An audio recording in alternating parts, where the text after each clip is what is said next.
I don't recall, with all the conference expansion and realignment over the past 12 or 13 years, there being a time where the date set for a particular school, or it's typically 2 or 4 in even numbers, moving to another conference, that there was just this floating timeline out there. It usually was set, okay, so and so and so and so are moving to the Big Ten. Here's the date. This is when we can all count on it. It didn't move, it didn't shift. Doom, they moved. And this has happened with every conference where they've Mhm. had and added teams here in the last 12 or 13 years. And again, it's been like clockwork, and whatever was the original date followed through. And somebody can certainly correct me if I'm wrong, if I've missed anything.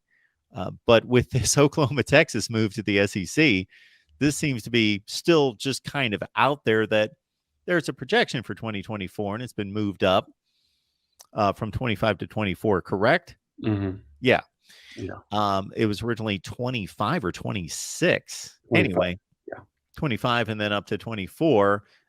So there is a reported estimation, but I never recalled in these other situations there being so much out there, um, and it actually being confirmed by conference commissioners that it's being discussed, that that could change, and that it's still possible that there could be an adjustment in the target date for, in this case, Texas and Oklahoma, to move to the SEC.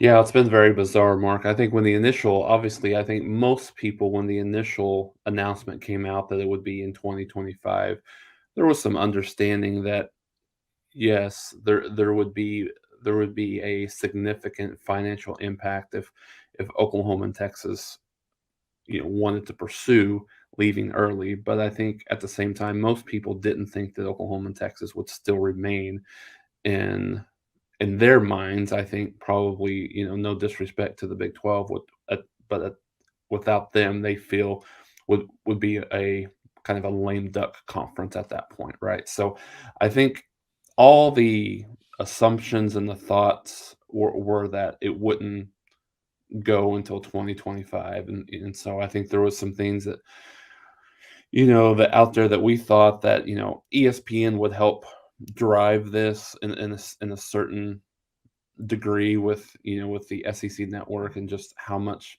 more money they would probably be set to make with Oklahoma and Texas being in the conference.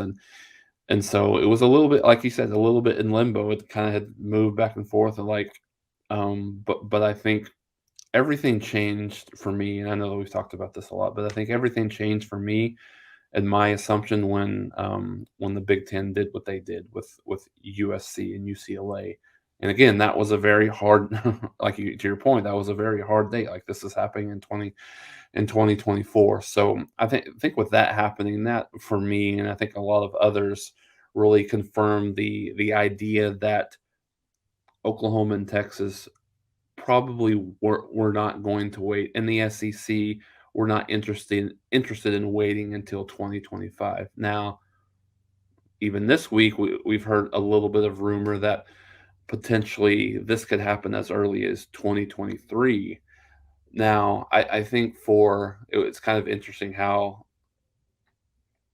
different a year makes. At this point last year, I think we were talking about Oklahoma was much in a much better position to move to the SEC than maybe they've been in years past. Now, this year happened, and maybe not quite so confident that Oklahoma's ready with the talent, particularly on the defensive side of the ball, for to move over to the SEC. So I think that will be interesting. I still think, it's when you look at things like this, when you don't know the data completely, 100% from a conspiracy theorist perspective, right?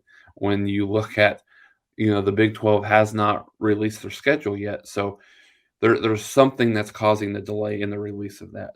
And I think you'd mentioned before we went on air that the SEC has released their schedule, and I don't know about the other Power Five schools, Power Five conferences, but